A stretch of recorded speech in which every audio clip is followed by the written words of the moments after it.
Eu sou Mário Persona e essas são as respostas que eu dei aos que me perguntaram sobre a Bíblia. Quando chega a época de eleição, aqui e também no exterior, em especial nos Estados Unidos, aumenta a discussão envolvendo cristãos e incrédulos e logo aparecem candidatos cristãos às pencas que se arvoram paladinos dos bons costumes. Estes constroem uma plataforma prometendo combater o casamento gay, prometendo impedir que as escolas ensinem esse tipo de comportamento, obrigando a TV a limpar sua programação e coisas do tipo. Sempre trazem alguns assuntos polêmicos para embasar suas campanhas. O que pouca gente percebe é que os que governaram o mundo durante os tempos das Inquisições, tanto a católica como a protestante, foram cristãos de carteirinha. Foram papas, sacerdotes, bispos, pastores, clérigos em geral, que tinham poder sobre os governos daquela época e, em nome de Cristo, promoveram perseguições, enforcamentos, decapitações, queimadas de pessoas, de fazer inveja a Nero, e dos quais esses terroristas islâmicos hoje são apenas aprendizes. Hitler, por exemplo, professava ser cristão. Ele era filho de católicos e começou a sua carreira de ativismo político apoiando o movimento cristão alemão. E logo ele estaria liderando o Partido Nacional Socialista dos Trabalhadores Alemães. Como chefe das Forças Armadas, depois, Hitler determinou que todas as fivelas dos uniformes militares trouxessem uma frase em alemão que significa Deus está conosco. Lembra até o dólar, né? O dólar e o real, que são influenciados pelas respectivas bancadas evangélicas dos seus países. Não lembra? Aquele In God We Trust e Deus é fiel, ou cremos em Deus, eu não lembro nem o que está mais na nota de real. Bem, se você tivesse vivido na Alemanha, da época anterior ao governo de Hitler, essa ideia de que cristão vota em cristão teria levado você, provavelmente, às ruas para distribuir santinhos de Hitler. E se você tivesse vivido alguns séculos antes, teria soprado as brasas sob os pés dos mártires amarrados às estacas para serem queimados, achando que aquilo era correto, como o próprio Jesus previu. Vem mesmo a hora em que qualquer que vos matar cuidará fazer um serviço a Deus. E isto vos farão porque não conheceram ao Pai nem a mim. João 16, de 2 ao 3. Agora responda rápido. Em que sentido, onde, como Jesus interferiu na política do seu tempo, da sua época? O que foi que ele mudou nos costumes da sua época? Lembre-se de que a terra de Israel estava sob o domínio romano.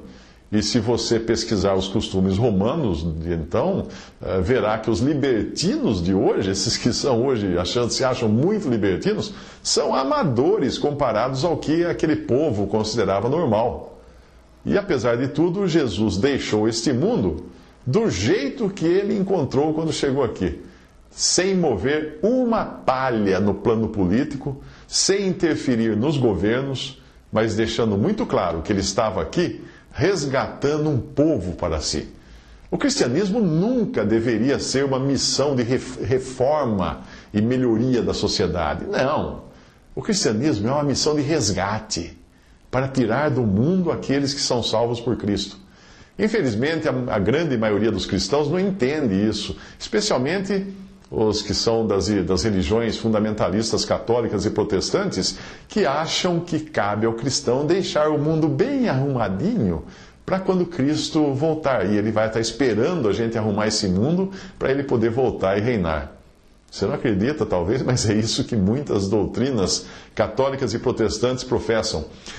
Num trecho de um vídeo de John Piper, que é um pregador norte-americano, ele faz uma declaração que vai na contramão do cristianismo daquele país e até, talvez, de alguns ramos da sua denominação cristã, porque o cristianismo nos Estados Unidos considera os Estados Unidos uma espécie de terra prometida dos cristãos, como se ali é a terra cristã, o país cristão. E por isso existe tanto debate lá, e esse debate agora também começou a rolar aqui no Brasil, quando o governo aprova leis que vão contra o que a Bíblia ensina. E aí cristãos fazem manifestações, tomam partido contra o governo, tentam eleger candidatos cristãos para mudar essas coisas, etc. Mal sabem eles que estão fazendo o mesmo que muitos cristãos fizeram no primeiro século. Quando eles perderam ou deixaram o primeiro amor, lá em Apocalipse 2,4, a epístola aos cristãos de Éfeso, diz que eles tinham deixado o primeiro amor. Alguns séculos mais tarde, poucos séculos mais tarde, os mesmos cristãos estariam aplaudindo o imperador Constantino por obrigar os pagãos a se converterem e serem batizados como cristãos. Foi nessa época também que a cristandade passou a habitar onde está o trono de Satanás, como fala Apocalipse 2,13, onde casou-se igreja e Estado numa coisa só, e passou também a seguir Jezabel, mulher que se diz profetiza em Apocalipse 2,20, e apesar de a cristandade conquistar influência global e fazer grandes obras para a melhoria social e dos costumes, ela recebeu do Senhor esta seguinte avaliação, presta atenção: conheço as tuas obras, que tens nome de que vives, e estás morto. Apocalipse 3:1. O terreno mais minado e traiçoeiro para um cristão é um mundo cristianizado. Sim.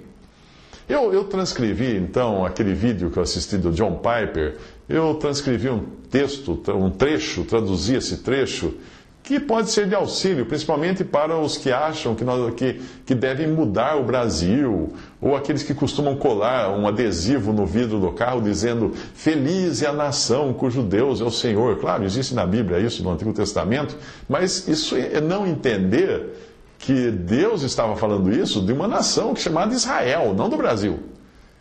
Ou então colocam aqueles adesivos "O Brasil é de Jesus", querendo que o Senhor se comprometa como dono de um país que nem sequer existia quando a Bíblia foi escrita. E agora que ele vai o quê? Resolver os problemas do país? Os problemas que os próprios governantes do país arrumaram. Mas vamos ao trecho de John Piper que ele fala nesse vídeo. Ele diz assim, abre aspas: "Aí você sai mancando pela vida e lamentando: ó, pobres de nós cristãos, o que está acontecendo com nossa nação?" Ele referindo-se aos Estados Unidos. "Este costumava ser o nosso país." Ora, este nunca foi o nosso país. O nosso país está nos céus. Os Estados Unidos vêm e vão, a Rússia surge e desaparece, a China teve começo e terá um fim. E nós ficamos aí lamentando: ó, nós, pobres cristãos, não somos tratados com respeito. Ora, nós não deveríamos ser tratados com respeito, nós deveríamos ser mortos. Estamos sendo mortos em todo o mundo. Somos como ovelhas levadas ao matadouro, e em todas essas coisas somos mais que vencedores.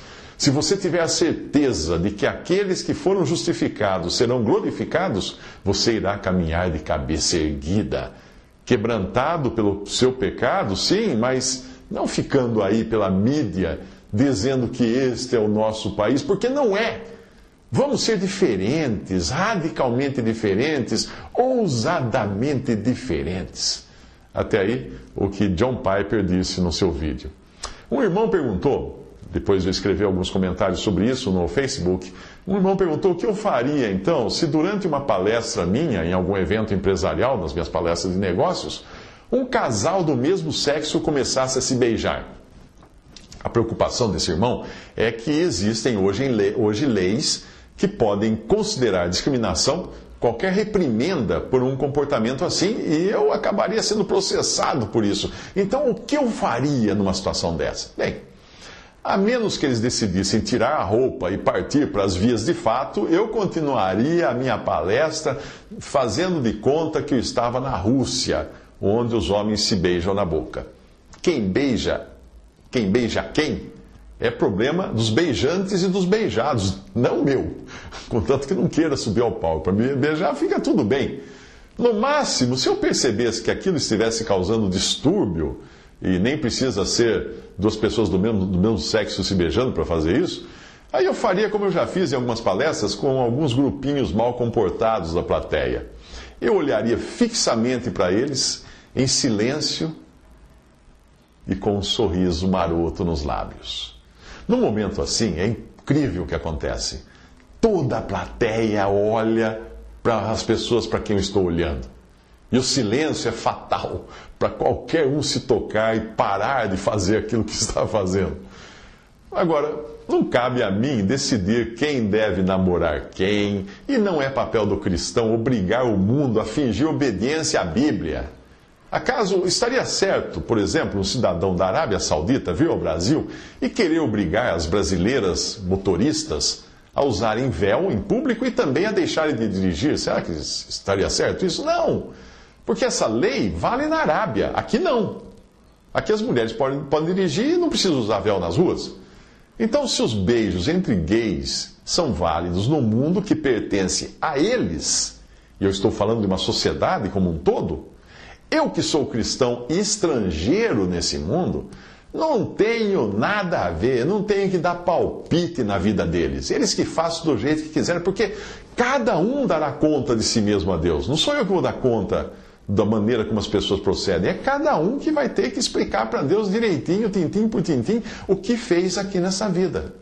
Então, eles vão ter que dar conta a Deus se eles estiverem fazendo algo que está contrário às Escrituras, e obviamente está, um cristão não deveria fazer isso, mas como é que eu vou dizer alguma coisa se as pessoas não creem em Jesus como Salvador?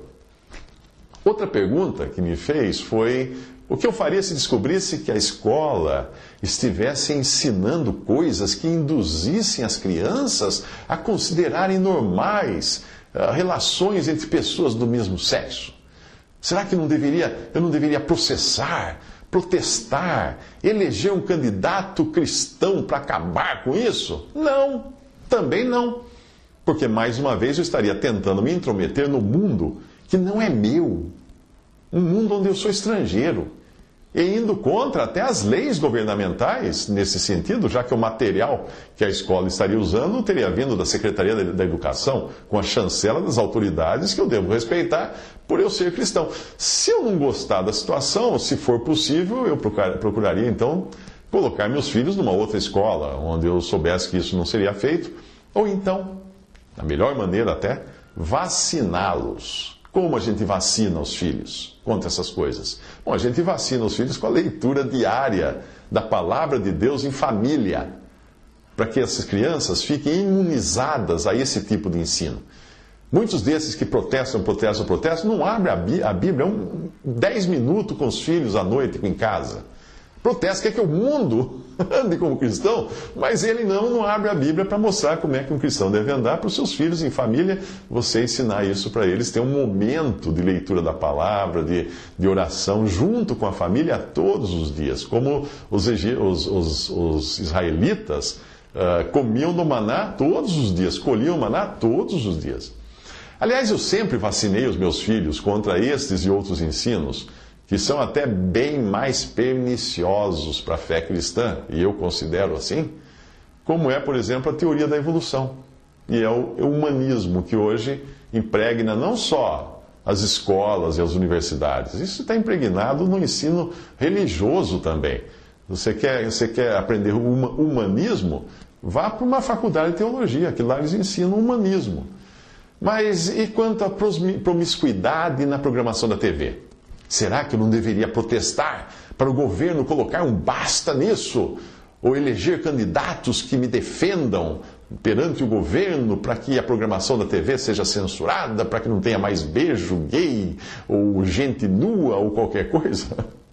Ora, talvez isso fizesse até mais sentido há meio século. Porque naquela época, o único acesso de uma criança à pornografia era pelos catecismos, chamados catecismos. Aquelas revistinhas bem vagabundas de quadrinhos de traço preto e branco que circulavam nos banheiros das escolas.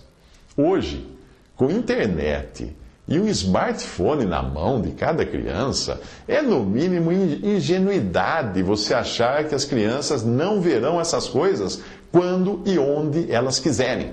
Mesmo que o governo obrigue os canais de TV a passarem só programas de missa, reza e cultos protestantes. Pode fazer isso que não vai mudar nada. Ah, tá. Você vai dizer que existem aplicativos de bloqueio de sites e vídeos pornográficos que é só baixar e instalar no computador esses aplicativos? Sério? Existem, né? Existem. Então deixa eu perguntar uma coisa para você. Para quem você pede ajuda quando você não consegue desatar os nós do mundo digital? Quando não consegue entrar num site que o seu antivírus está bloqueando, ou qualquer coisa, para quem você pede ajuda? Para o seu filho, não é? Pois é. Pode ter certeza de que quando ele quiser vai descobrir um jeito de quebrar qualquer bloqueio desses e o tio Google vai ajudar o seu filho. Então o jeito é educar os filhos para eles crescerem conscientes daquilo que agrada ou não o Senhor. Porque você nunca vai parar de colocar arame farpado em volta deles, que eles vão conseguir um jeito de passar por baixo da cerca. Outra pergunta foi o que eu faria se descobrisse que a minha filha entrou num banheiro público e encontrou lá um travesti de 2 metros de altura, que agora se acha no direito de usar o banheiro feminino e tendo ainda a lei ao seu lado.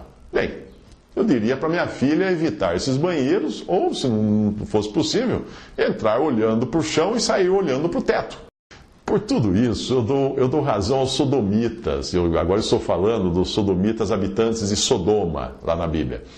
Eu dou razão a eles quando eles reclamaram com Ló. E o mesmo vale para os cristãos que querem legislar sobre os costumes dos incrédulos, num mundo que pertence aos incrédulos. Deixa eu explicar melhor. Enquanto Abraão escolheu viver como estrangeiro errante, habitando em tendas pela terra, porque pela fé habitou na terra da promessa, como em terra alheia, morando em cabanas, com Isaque e Jacó, herdeiros com ele, da mesma promessa, porque esperava a cidade que tem fundamentos, da qual o artífice e construtor é Deus. Isso está em Hebreus 11, versículos 9 a 10. Então, enquanto Abraão vivia assim, acampando de terreno em terreno, com tenda, móvel, nunca parando numa cidade para morar, o seu sobrinho Ló tinha aquilo que nós costumamos chamar de olho maior que a barriga. Porque a Bíblia diz que levantou Ló os seus olhos e viu toda a campina do Jordão, que era toda bem regada, antes do Senhor ter destruído Sodoma e Gomorra. Então Ló escolheu para si toda a campina do Jordão e partiu Ló para o oriente e apartaram-se um do outro. Ele se apartou de Abraão. Habitou Abrão na terra de Canaã em tendas. E Ló habitou nas cidades da campina e armou suas tendas até Sodoma. Gênesis 3, 13, de 10 a 12. Foi gradual. Ló não mudou de cara para Sodoma. Ele foi armando sua tenda, pouquinho, cada vez mais perto de Sodoma. Quando chegou uma hora, ele estava morando numa casa dentro da cidade. Bom, Ló era o que nós costumamos chamar de crente carnal, que é um convertido, porém vivendo da maneira errada, no lugar errado. Por isso Deus fala dele, na palavra de Deus, como sendo o justo Ló, enfadado da vida dissoluta dos homens abomináveis, porque este justo, habitando entre eles, afligia todos os dias a sua alma justa, vendo e ouvindo sobre as suas obras injustas. 2 Pedro 2, de 7 a 8. Talvez seja este também o seu sentimento sincero e a razão até de você se envolver em política ou votar em políticos cristãos, querendo uma mudança. Bem, foi também o sentimento sincero de Ló, enquanto ele morava em Sodoma. E aí, ele saiu de Sodoma e foi fazer como o seu tio Abraão? Não. Ele tentou mudar Sodoma. Ele passou a sentar-se à porta da cidade, que naquela época era o lugar onde os juízes se sentavam para julgar. Era uma espécie de tribunal público nas cidades da antiguidade. E vieram os 2 anjos a Sodoma à tarde, e estava Ló assentado à porta de Sodoma. Isso está em Gênesis 19, 1. O que Ló estava fazendo à porta de Sodoma? Bem, pelos desdobramentos do que aconteceu, e a gente lê em Gênesis, é possível entender quais eram as intenções de Ló. Quando a coisa apertou e os habitantes quiseram abusar dos anjos que Ló hospedava na sua casa, recusando até mesmo as filhas virgens que Ló vergonhosamente ofereceu para proteger os seus hóspedes. O que os sodomitas fizeram? Com toda a razão, os sodomitas mostraram a Ló o seu devido lugar, mandaram ele se colocar no seu devido lugar. Eles disseram assim: esse indivíduo, como estrangeiro, veio aqui habitar e quer se arvorar em juiz? É claro que é isso em Gênesis 19, versículo 9. Eles estavam indignados e com toda razão. Porque Ló não tinha nada que ficar metendo o nariz nas coisas de Sodoma. Ele era estrangeiro. É por isso que eu digo que, assim como os sodomitas daquela época, os incrédulos de hoje têm razão quando retrucam para cristãos intrometidos que dizem a eles que eles não têm nada a ver, nem com o estilo de vida que eles escolheram viver aqui nesse mundo. O que o cristão tem? Nada a ver com isso. O cristão é estrangeiro. Estrangeiro nesse mundo, cidadão do céu, não da terra por onde ele está apenas passando. Ele tem que levar o evangelho para as pessoas, não levar costumes para as pessoas. Olha, se você deixar de praticar isso e aquilo outro, pentear o cabelo dessa forma, usar saia desse comprimento e etc., você vai para o céu. Isso é absurdo. Isso é absurdo. A salvação é pela fé em Cristo e no seu sangue derramado na cruz para salvar pecadores. Quando você olhar para alguém que você detectar que a pessoa vive uma vida devassa, fique feliz, porque você agora tem alguém para quem você pode apresentar as boas novas de salvação, o perdão dos pecados, a vida eterna para essa pessoa.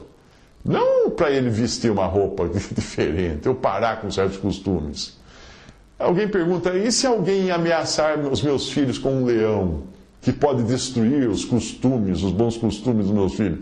Bom, o que eu vou fazer? Eu vou pegar meus filhos pelas mãos e levá-los longe daquela fera, daquele leão. Eu não vou tentar domesticar o leão, conversar com ele, para ele mudar de costumes, deixar de ser carnívoro, virar vegetariano. Satanás é o leão desse mundo, é o príncipe desse mundo e o leão também que ruge. Não é?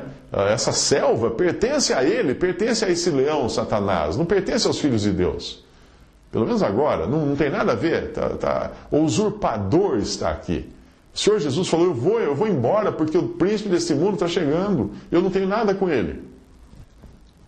Quando eu vejo incrédulos fazendo barbaridades, fazendo coisas torpes, coisas ruins, um pensamento me consola, sabe? Não só no âmbito ruins, no âmbito moral.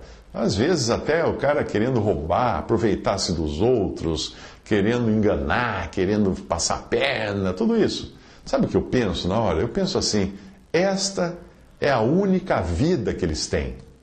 Portanto, eu devo entender que eles precisam aproveitar ao máximo enquanto estiverem vivendo aqui, porque logo, logo essa diversão vai acabar. Então, nada mais normal que eles aproveitarem essa vida, porque é a única. Não tem a vida eterna, a menos que se convertam e creiam em Jesus. A única interferência que eu posso ter nos usos e costumes das pessoas ao meu redor é sendo sal e luz. O sal dá sabor e conserva os alimentos, e a luz afugenta as trevas. Mas você já reparou que tanto o sal quanto a luz fazem isso sem qualquer esforço? Você nunca vê o saleiro invadir a sua salada, ou então a luz acender sozinha quando você está dormindo. Não! Essas coisas não precisam fazer algo, agir, fazer alguma ação, agitar bandeiras, berrar nas praças. Elas não precisam fazer nada disso para ter influência. Basta elas serem o que são, e elas vão salgar e iluminar. Se você é cristão e você já reparou uma rodinha de amigos no trabalho, quando você chega eles param de falar as bobagens que estavam falando, então é porque você está sendo luz ali, você está sendo sal ali, e eles estão percebendo isso. Você não precisou mandar eles pararem. O lugar deles, a conversa é deles, você não tem nada a ver com isso, mas eles se sentem constrangidos.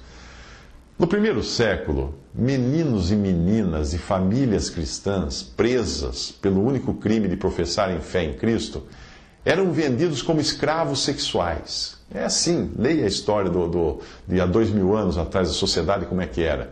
Muitas mulheres nos bordéis de Roma e das províncias eram cristãs que tinham sido sequestradas das suas famílias para trabalhar de prostitutas. Muitos meninos comprados por famílias romanas ricas para satisfazer os desejos pedófilos do patrão eram cristãos. Porque pedofilia lá não era crime. Ter um menino assim em casa não era considerado crime entre os pagãos romanos, mas algo aceito até pela sociedade daquela época como normal, desde que o escravo, o servo, não tivesse cidadania romana. Então, podia. Esse mundo daquela época não mudou. É o mesmo, ele continua por aí, em diferentes cores, diferentes lugares, mas é o mesmo. Não faz muito tempo, o marido de uma jovem que se converteu a Cristo na Índia, que essa jovem conhecida de irmãos com os quais eu tenho contato na Índia, o marido dela matou a mulher, matou a esposa, porque ela se recusou a queimar incenso para os deuses do hinduísmo.